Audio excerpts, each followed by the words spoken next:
नमस्कार, मैं हूं आरिश अजहर आपके साथ। हमारे खास पेशकश वर्ल्ड पॉलिटिक्स में आपका स्वागत है। खबरों की तरफ बढ़ेंगे उससे पहले सीधे आपको मेरठ लेके चलते हैं, जहां पर प्रधानमंत्री नरेंद्र मोदी जनसभा को संबोधित कर रहे हैं। 77 पार। भारत माता की, भारत माता की, भारत माता की। माननीय प्रधानमंत्री जी, जिनको सुनने के लिए आप सब इतनी देर से प्रतीक्षा कर रहे हैं, अंतरिक्ष में भी दुश्मन को चुनौती देने वाले, भारत के मान सम्मान को संपूर्ण विश्व में स्थापित करने वाले ऐसे तपस्वी मनस्वी माननीय प्रधानमंत्री आदरणीय श्री नरेंद्र मोदी जी से मैं आग्रह करूंगा कि वो क्रांतिधरा मेरठ की जनता का संबोधन करने का कष्ट करें। माननीय प्रधानमंत्री जी।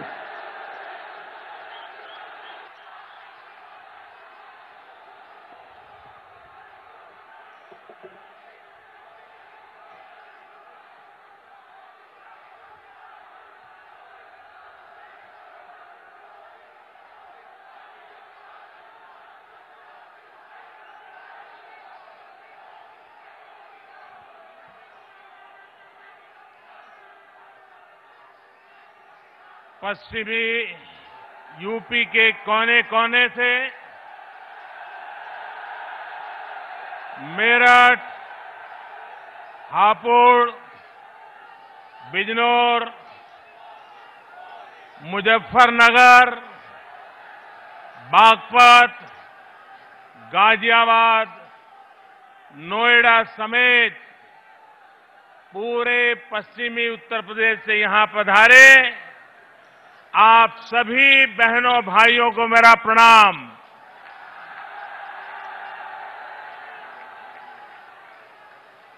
दिल्ली ही नहीं, दुनिया का मीडिया पूरब, पश्चिम, उत्तर, दक्षिण जिसे भी 2019 का जनादेश देखना हो वही जनसलाब को देख सकता है।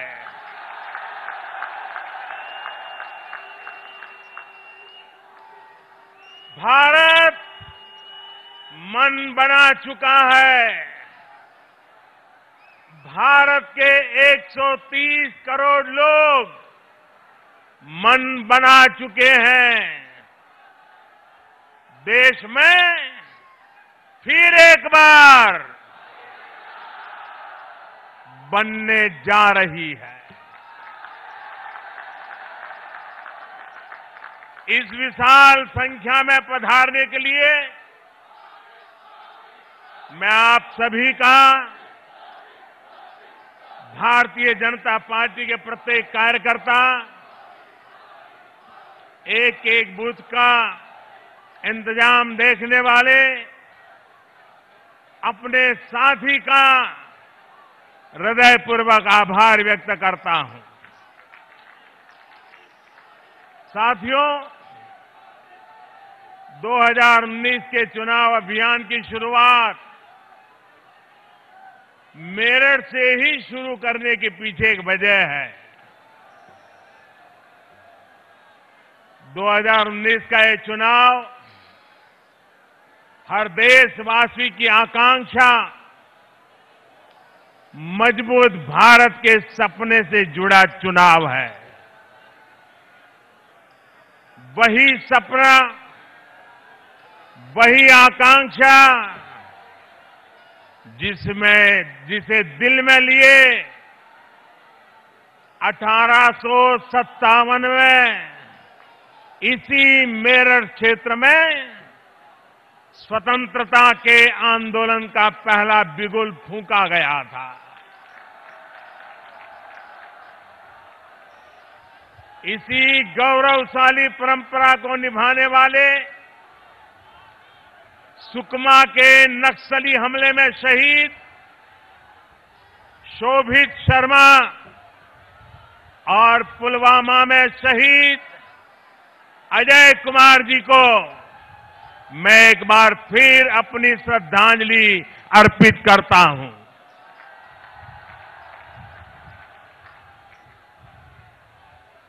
हम सबके आदरणीय चौधरी चरण सिंह जी को भी मैं नमन करता हूं।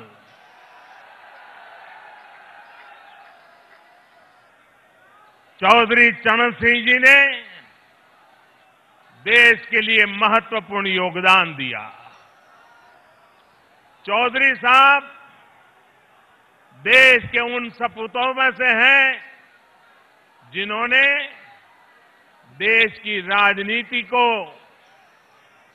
खेत खलिहान और किसान पर ध्यान देने के लिए मजबूर किया। साथियों, 5 वर्ष पहले जब मैंने आप सभी से आशीर्वाद मांगा था तो आपने भरपूर प्यार दिया था। मैंने आपसे कहा था कि आपके प्यार को, आपके आशीर्वाद को मैं ब्याज सहित लौटाऊंगा।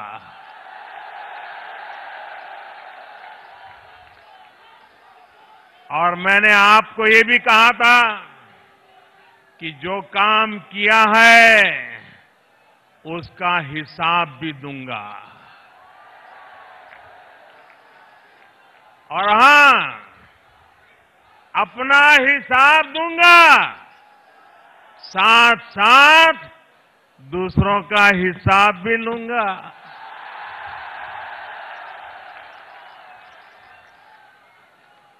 ये दोनों काम साथ साथ चलने वाले हैं और तभी तो होगा हिसाब बराबर।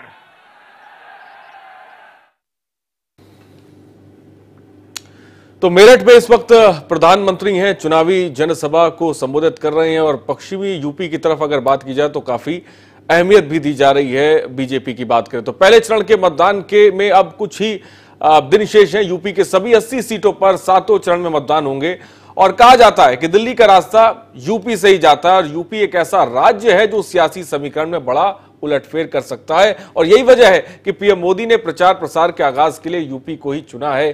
पीएम मेरठ में इस वक्त जनसभा को संबोधित कर रहे हैं। 2014 में भी उन्होंने मेरठ से ही चुनाव प्रचार का आगाज किया था। और बात हम यूपी की वीवीआईपी सीट पर भी करें तो जिन दिग्गजों के बीच महामुकाबला होने वाला है तो ये अब दिलचस्प है। और मेरठ इससे पहले भी प्रधानमंत्री नरेंद्र मोदी ने आगाज किया तो इस बार भी मेरठ की बात की जाए तो प्रधानमंत्री नरेंद्र मोदी जनसभा को संबोधित कर रहे हैं। आप थोड़ी देर पहले देख रहे थे। इसके बाद वो रुद्रपुर में जनसभा को संबोधित करेंगे, उसके बाद वो अखनूर में जनसभा को संबोधित करेंगे। तो रैलियों का दौर अब शुरू हो चुका है। बीजेपी ने स्टार प्रचारकों की पूरी फौज जमीन पर उतार दी है। पश्चिमी यूपी को सबसे पहले टारगेट किया जा रहा है।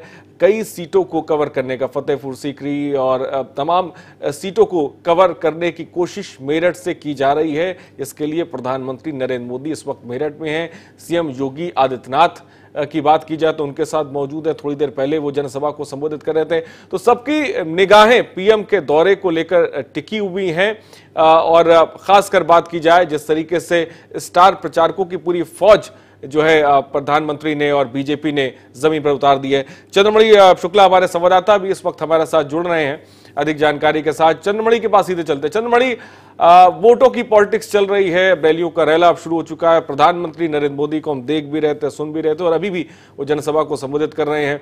मेरठ को चुना है, इससे पहले भी मेरठ और इस बार भी मेरठ, जानना चाहेंगे आपसे। अगर प्रधानमंत्री ने मेरठ को चुना है तो उसके पीछे भी कई वजह हैं। चाहे पश्चिमी उत्तर प्रदेश की बात करें तो पश्चिमी उत्तर प्रदेश में भाजपा काफ़ी मजबूत साबित होती है और यही कारण है कि पश्चिमी उत्तर प्रदेश से 4 मंत्री यहां से जो चुन के गए थे उनको 4 मंत्रियों को मंत्रिमंडल में जगह दी गई थी। ये भी काफ़ी महत्वपूर्ण है। और साथ ही में अगर कुछ अंधविश्वास की बात करें तो पिछली बार भी प्रधानमंत्री मोदी ने मेरठ से शुरुआत की थी तो और इस बार भी मेरठ से शुरुआत कर रहे हैं तो इसके पीछे कुछ न कुछ ये लॉजिक लगाया गया होगा कि पिछली बार के परिणाम शुभ रहे थे तो इस बार के भी परिणाम शुभ रहने वाले हैं। ऐसी महत्वाकांक्षा के साथ में प्रधानमंत्री ने यहां से चुनावी अभियान की शुरुआत की। अगर हम बात करें कि ये पहले चरण में जो 8 सीटों पर मतदान होना है उसमें काफ़ी मजबूत भाजपा नजर आ रही, क्योंकि जिस तरह से पिछले चुनाव में भाजपा ने यहाँ पे प्रदर्शन किया था 8 सीटों पर भाजपा का कब्जा रहा था, लेकिन बाद में कैरेना में जब उपचुनाव हुए थे तो गठबंधन का प्रत्याशी जीता था। लेकिन अब स्थितियां बदल गई हैं और जिस तरह से गठबंधन मजबूती से सामने आया है तो कहीं ना कहीं प्रधानमंत्री को ये चुनौती जरूर देगा। और जिस तरह से आज प्रधानमंत्री ने अपने भाषण की शुरुआत की, तो भाषण की शुरुआत में ही उन्होंने सबसे पहले भीड़ का जिक्र किया कि सभी को ये देखना चाहिए कि भीड़ कहाँ है, और साथ ही में जो भीड़ का आपने जिक्र किया। चंद्रमणि आपके पास आते हैं सीधे मेरठ इस वक्त लेके चलते हैं आपको, जहां पर प्रधानमंत्री नरेंद्र मोदी जनसभा को संबोधित कर रहे हैं। लाइव तस्वीरें हैं। संस्कृति और विचार की समृद्धि हमारे आचार और व्यवहार की। और जब मैं सम्मान की बात करता हूं तो सम्मान श्रम का, सम्मान काम का, सम्मान बेटियों का, सम्मान हर वर्ग का, सम्मान देश के मान का, अभिमान का। भाइयों और बहनों, इस देश ने सिर्फ नारे लगाने वाली सरकारें बहुत देखी है, लेकिन पहली बार ऐसी निर्णायक सरकार भी देख रहा है जो अपने संकल्प को सिद्ध करना जानती है।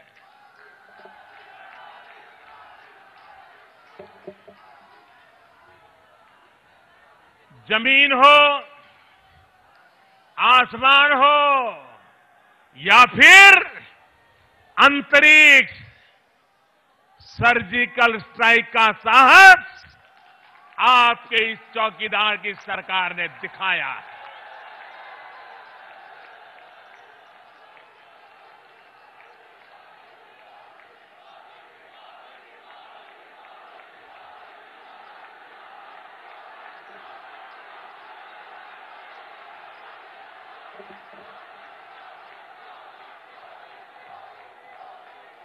चार दशक से, 40 साल से हमारे सैनिक 1 रैंक 1 पेंशन मांग रहे थे। उसको पूरा करने का काम भी इसी चौकीदार ने किया। देश के करीब 12 करोड़ किसान परिवारों को 75,000 करोड़ रुपए की सीधी वार्षिक मदद का काम भी इसी चौकीदार ने किया। देश के लगभग 50 करोड़ गरीब परिवारों को हर वर्ष 5 लाख रुपए तक के मुफ्त इलाज की व्यवस्था भी हमारी सरकार ने की है। देश के 34 करोड़ गरीबों के लिए जन धन योजना के तहत बैंक खाते भी हमारी सरकार ने खुलवाए हैं।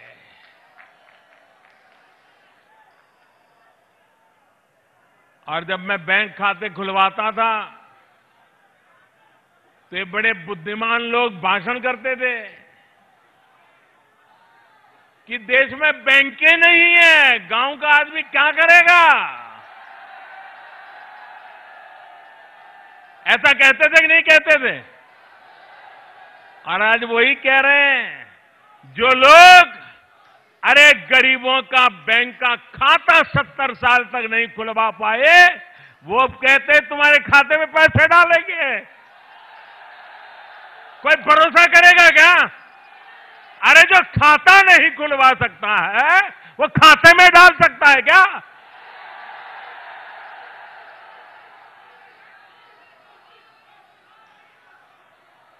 देश की 7 करोड़ से अधिक गरीब बहनों को मुफ्त गैस सिलेंडर देकर धुएं से मुक्ति देने का काम भी आपने हमें सेवा करने का मौका दिया, हमने करके दिखाया। देश भर में 10 करोड़ गरीब परिवारों के घर शौचालय देकर बहनों को इज्जत देने का, जीवन देने का सौभाग्य भी हमें मिला है। 1.5 करोड़ से अधिक गरीब बेघर परिवारों को अपना पक्का घर भी हमारी सरकार ने ही दिया है। देश के 2.5 करोड़ से अधिक गरीब परिवारों तक पहली बार बिजली कनेक्शन देने का काम भी हमने ही किया है। 15 करोड़ से अधिक बिना गारंटी के ऋण देकर युवा साथियों को स्वरोजगार से जोड़ने का काम पहली बार एनडीए ने ही किया है। सामान्य वर्ग के गरीबों को, और मुझे विश्वास है कि जब ये खबर आपने सुनी होगी, आपका सीना चौड़ा हो गया होगा। सामान्य वर्ग के गरीबों को 10% आरक्षण देने का ऐतिहासिक फैसला भी हमने ही लिया।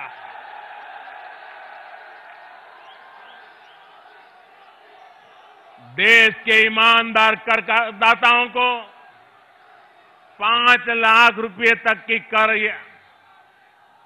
कर योग्य आय पर टैक्स 0 करने का रिकॉर्ड भी हम ही ने बनाया है। साथियों, समाज का ऐसा कोई व्यक्ति नहीं है और देश का ऐसा कोई कोना नहीं है जो विकास के हमारे इन कामों से अछूत रहा हो। सबका साथ, सबका विकास की हमारी यही सोच है जिस पर नए भारत का निर्माण हो रहा है।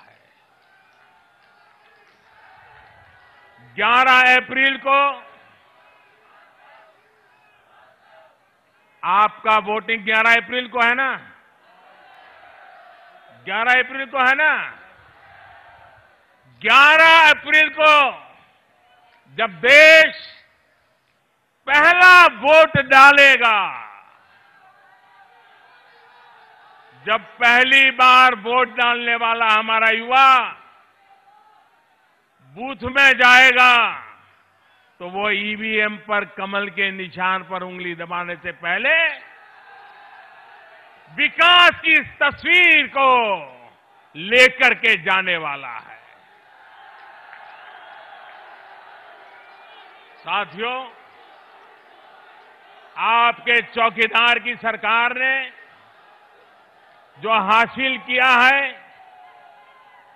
वो तब और साफ हो जाएगा जब 2014 से पहले के भारत, यानी आपके इस चौकीदार के आने से पहले की स्थिति से जब आप तुलना करेंगे। जरा एक बार उन पुराने दिनों को जरा याद करिए और मुझे बताइए, इन महामिलावटी लोगों की सरकार जब दिल्ली में थी, तब देश में आए दिन बम धमाके होते थे कि नहीं होते थे? मैं दोबारा पूछूं, जब ये महामिलावटी लोग बैठे थे दिल्ली सरकार में, तब आए दिन देश में अलग अलग कोने में बम धमाके होते थे कि नहीं होते थे?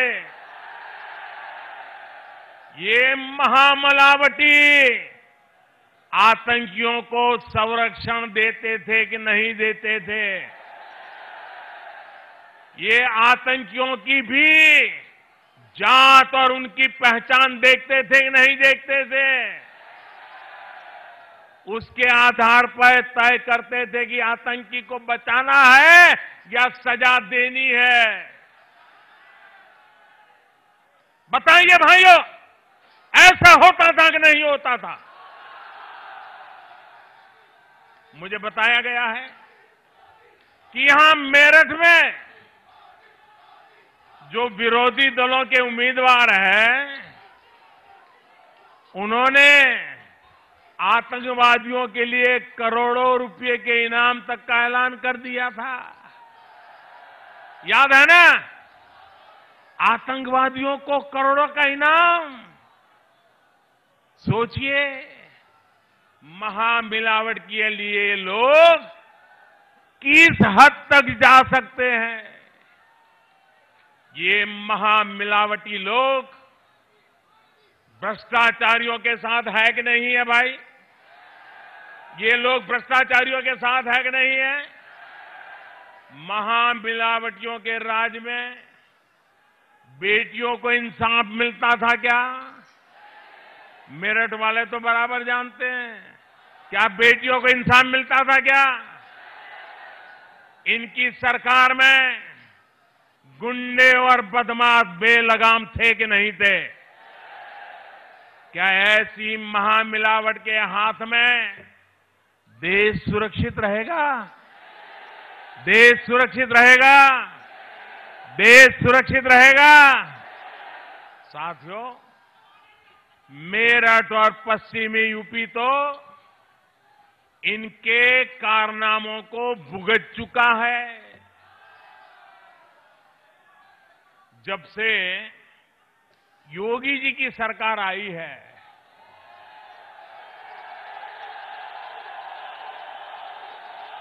तब से गुंडों और बदमाशों में डर है, भय है। बेटियों के साथ अत्याचार करने वाले आज 100 बार सोचते हैं कि नहीं सोचते हैं?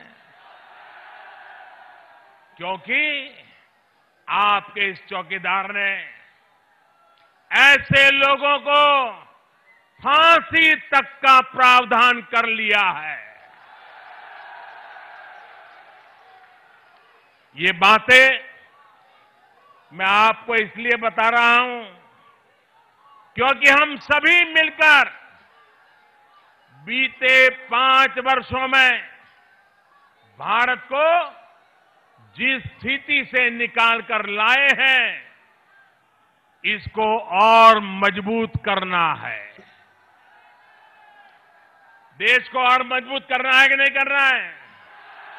देश मजबूत होना चाहिए कि नहीं होना चाहिए? मजबूत देश के लिए मजबूत सरकार चाहिए कि नहीं चाहिए? अगर इन महामिलावटी लोगों को, ये जरा बराबर उत्तर प्रदेश के लोग समझ लें, अगर इन महामिलावटी लोगों को जरा भी मौका मिल गया तो ये देश उस पुरानी स्थिति में जाने में जरा भी देर नहीं लगने वाली। ये कितने बेचैन हैं, कितने बौखलाए हैं। ये 2 महीने से देश बहुत साफ साफ देख रहा है।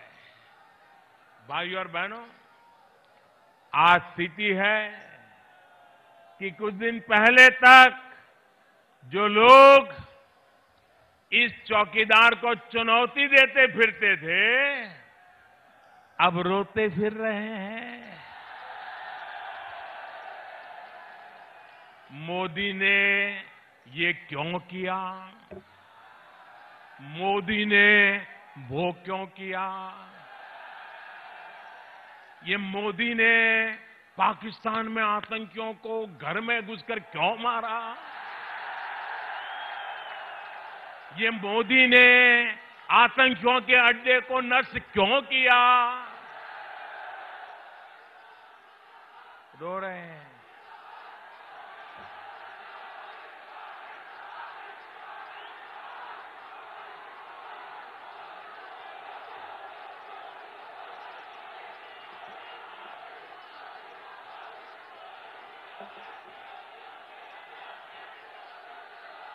साथियों, एक गंभीर बात की ओर आपका ध्यान दिलाना चाहता हूं।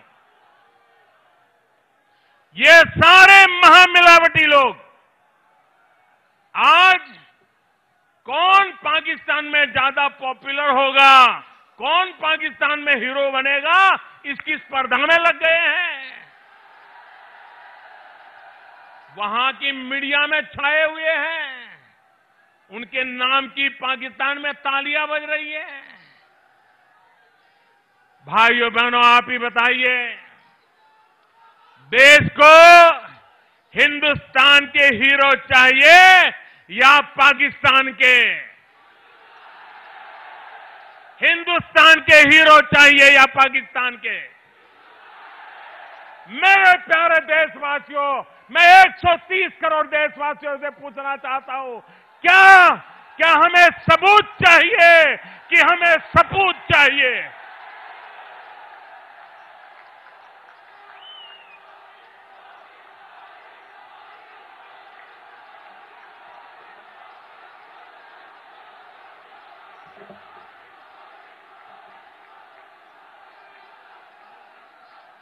मेरे देश के सपूत, यही मेरे देश का सबसे बड़ा सबूत है। जो सबूत मांगते हैं वो सपूत को ललकारते हैं। साथियों, 26 फरवरी की वो तारीख जिसके बारे में सोचकर भी आतंक के सरपरस्तों की रूह कांप रही है। लेकिन पल भर के लिए सोचिए मेरे मेरठवासी, जरा सोचिए कि 26 फरवरी को हमारे देश के वीर सैनिकों ने पराक्रम किया, अगर उसमें थोड़ी सी भी गड़बड़ हो जाती तो क्या होता? थोड़ा सा ऊपर नीचे हो जाता तो ये लोग मेरे साथ क्या करते? पुतले जलाते कि नहीं जलाते? मुझे नोच डालते कि नहीं डालते? मेरा इस्तीफा मांगते कि नहीं मांगते? काले झंडे निकालते कि नहीं निकालते? दुनिया भर की गालियां देते कि नहीं देते? भाइयों बहनों, आप बताइए, ये कोई चुप नहीं बैठते। और अगर ऐसा होता तो सारा दोष किसको देते? किसको देते? मोदी को ही देते ना? देते कि नहीं देते? भाइयों और बहनों,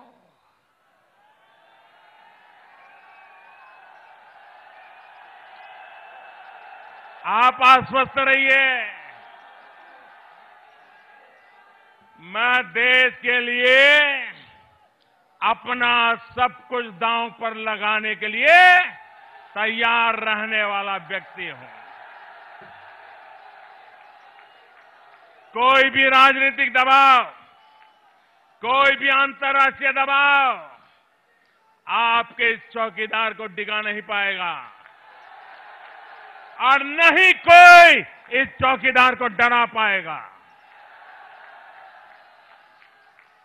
मैं किसी तरह का बोझ लेकर के नहीं चलता, और बोझ रखूं भी क्यों? मेरे पास अपना है भी क्या?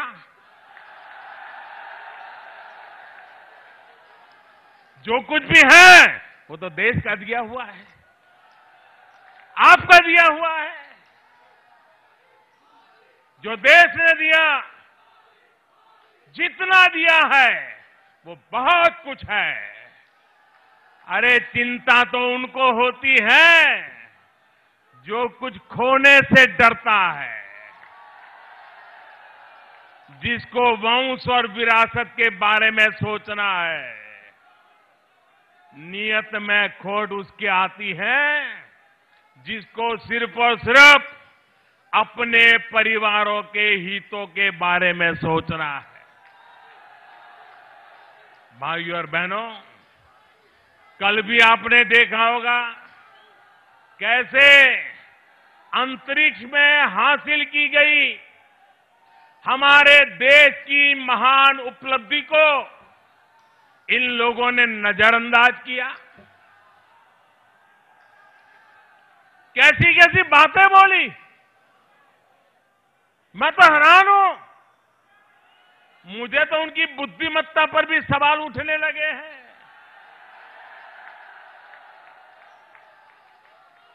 साथियों, अगर कोई, जरा आप ध्यान से समझिए, अगर कोई थिएटर में नाटक देखने जाता है तो वहां क्या सुनाई देता है? वहां सुनाई देता है, अरे चलो भाई, सेट तैयार है क्या? तो प्रधानमंत्री नरेंद्र मोदी इस वक्त मेरठ में हैं, विशाल जनसभा को संबोधित कर रहे थे। साफ तौर पर आप देख भी रहे थे, कांग्रेस पर जमकर निशाना साध रहे थे। सर्जिकल स्ट्राइक को लेकर जिक्र हो रहा था और तमाम मुद्दों की बात प्रधानमंत्री इस वक्त कर रहे थे।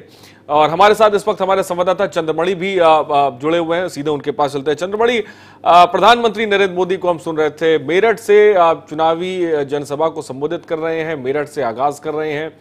और खासकर बात की जाए तो बीजेपी की संकल्प रैली का एक तरह से कह सकते हैं प्रधानमंत्री नरेंद्र मोदी आगाज कर रहे हैं। बीजेपी संकल्प रैली का अगर जिक्र करें तो क्या मैसेज देने की कोशिश इस संकल्प रैली से की जाएगी? किस चीज को टारगेट किया जाएगा? जी बिल्कुल, अगर आप प्रधानमंत्री के भाषण को देखें तो प्रधानमंत्री लगातार महामिलावटी का जिक्र कर रहे हैं, यानी कि गठबंधन पर इशारा कर रहे हैं। और वहीं दूसरी तरफ जो राहुल गांधी और सोनिया गांधी और जो प्रियंका गांधी पर भी लगातार टारगेट कर रहे हैं। जिस तरह से उनको कहना है कि वंशवाद और तमाम चीज़ों को लेकर तो प्रधानमंत्री लगातार हमलावर हैं। और जिस तरह से प्रधानमंत्री ने रैली की शुरुआत की, और रैली की शुरुआत में ही जैसे परिचित अंदाज में प्रधानमंत्री नजर आए कि जो स्थानीय चीज हैं, जो स्थानीय लोग हैं, उनसे कनेक्टिविटी नहीं भूलते प्रधानमंत्री। और वही अंदाज जिनका इस रैली में भी नजर आया। शुरुआत में जो मेरठ में नक्सली हमले में और जो पुलवामा में शहीद हुए, उनके शहीदों को जिक्र किया, तो चौधरी चरण सिंह का भी जिक्र किया।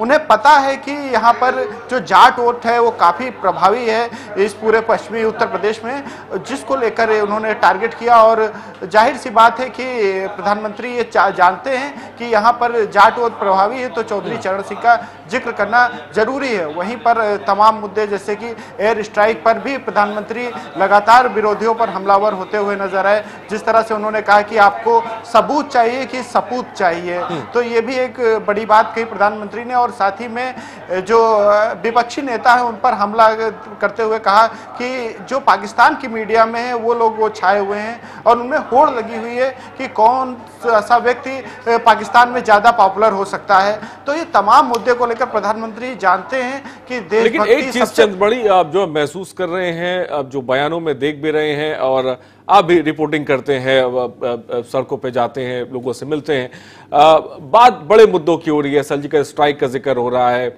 बड़ी बड़ी बातें की जा रही है, लेकिन जो बुनियादी मुद्दे हैं वो कहीं नजर नहीं आ रहे। बेरोजगारी की बात की जाए, तमाम तरह की दिक्कतें हैं, जमीनी स्तर पर बात की जाए, आप जब लोगों से मिल रहे हैं, जब रिपोर्टिंग कर रहे हैं, तो क्या महसूस कर रहे हैं? क्या वो लोग इन बड़े मुद्दों का जिक्र कर रहे हैं या फिर जमीनी उनकी समस्याएं हैं उसको लेकर बात की जा रही है? इस लोकसभा चुनाव को लेकर किस तरह से देख रहे हैं? इस तरह की सियासत को किस तरह से देख रहे हैं?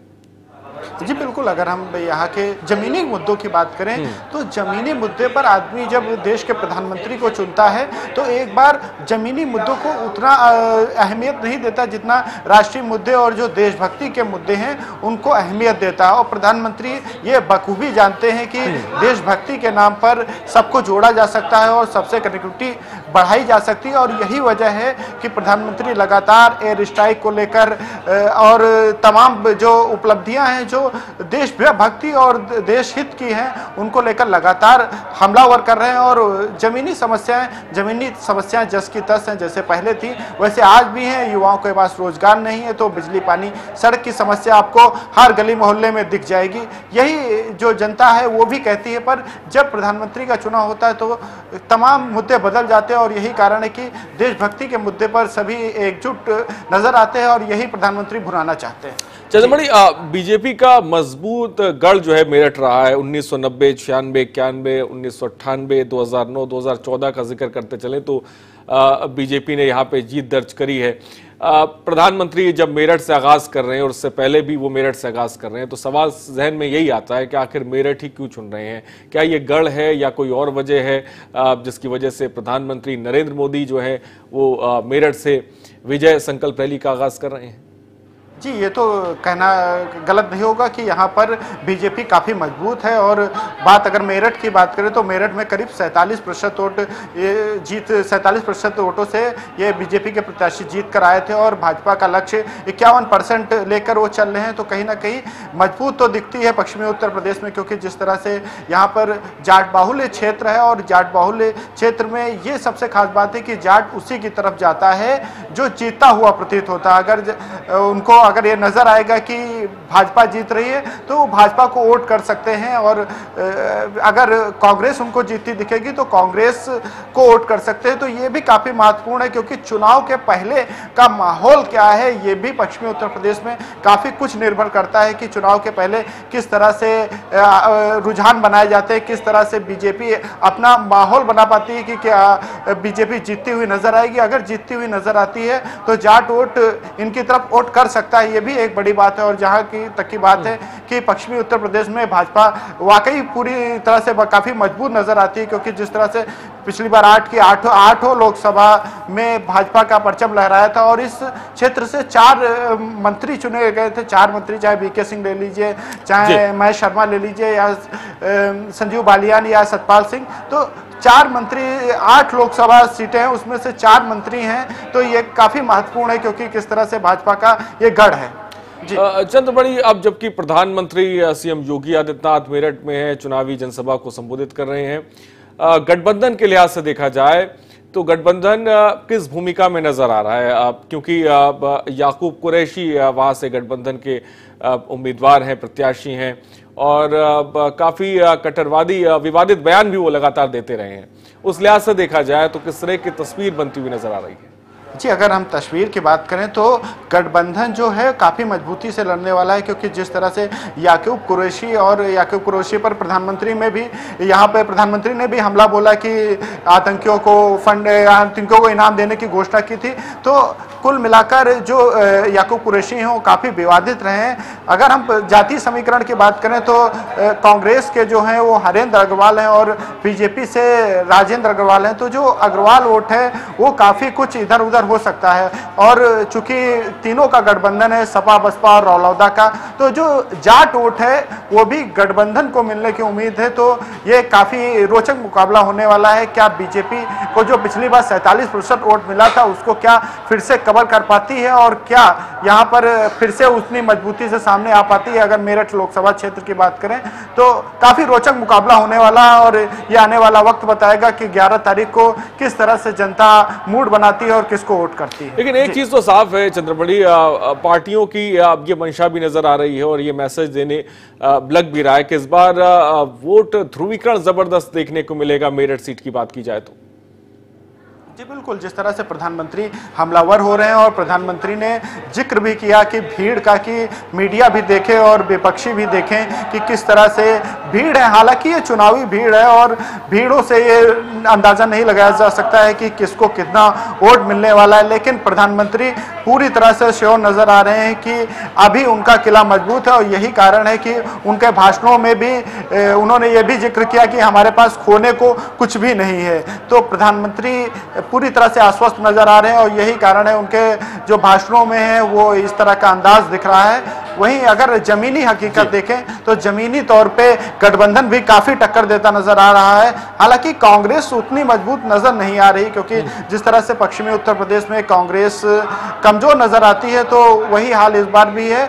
और अब इस देखना दिलचस्प होगा कि क्या कांग्रेस कुछ चमत्कार करती है, क्या टक्कर देती है। वहीं पर गठबंधन की बात करें तो गठबंधन तो मजबूत नजर आ रहा है। अब चंद्रमणि आप बने रहिए हमारे साथ, हम आपसे और भी सवाल लेंगे। फिलहाल आगरा से विवेक जैन इस वक्त हमारे साथ जुड़ गए।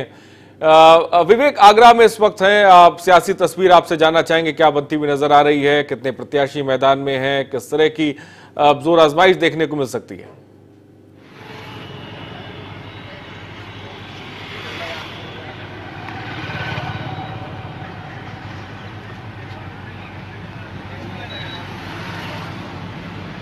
विवेक, क्या मेरी आवाज आप तक पहुंच रही है?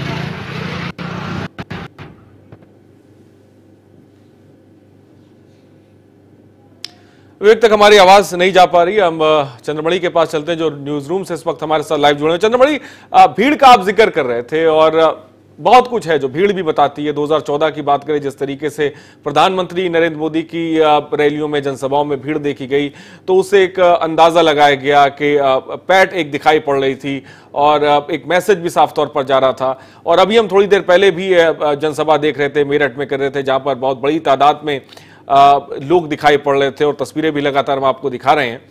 साफ तौर पर कहीं ना कहीं भीड़ भी असर पैदा करती है और भीड़ से लोगों तक मैसेज जाता है और यही वजह है कि भीड़ जुटाने की कोशिश भी की जाती है तमाम रैलियों की बात की जाए तो। अगर हम बात करें राजनीतिक तौर पे चर्चा पर्चा खर्चा की बात आती है कि जो चर्चा में रहता है उसका चुनाव में काफ़ी बेहतर परिणाम देखने को मिलते हैं, क्योंकि राजनीति में ये जरूरी है कि लोगों में चर्चाएं हो, लोगों को मुद्दा मिले, और ये बीजेपी बखूबी जानती है। और प्रधानमंत्री की यही राजनीति है कि प्रधानमंत्री लगातार चर्चा में बने रहते हैं और यही कारण है कि जो भीड़ है, जो प्रधानमंत्री को लोग देखना चाहते हैं और प्रधानमंत्री का भाषण सुनना चाहते हैं, तो भीड़ तो जाहिर सी बात है कि प्रधानमंत्री मोदी के जो रैलियों में आती है तो भीड़ ये मध्य प्रदेश, झारखंड और तमाम जो राज्य जहां पर बीजेपी की हार हुई वहां भी बीजेपी को भीड़ देखने मिली, पर जब चुनाव परिणाम आए तो उनके एक मुताबिक नहीं थे। तो ये भी काफी महत्वपूर्ण होगा कि क्या भीड़ जो है वोटों में तब्दील हो पाती है, क्योंकि अभी प्रधानमंत्री मोदी ने रैली की, अभी अखिलेश यादव मायावती की संयुक्त रैली भी होना बाकी है और जहां पर कांग्रेस के बड़े नेता है वो भी रैली करेंगे। तो ये रैलियां आगे अभी स्पष्ट करेंगी कि किसकी रैली में कितनी भीड़ होती है। फिलहाल मोदी प्रधानमंत्री जो हैं वो चैलेंज कर रहे हैं भीड़ को लेकर कि हमारी रैली में भीड़ आई है, उससे विपक्ष देखे। जी।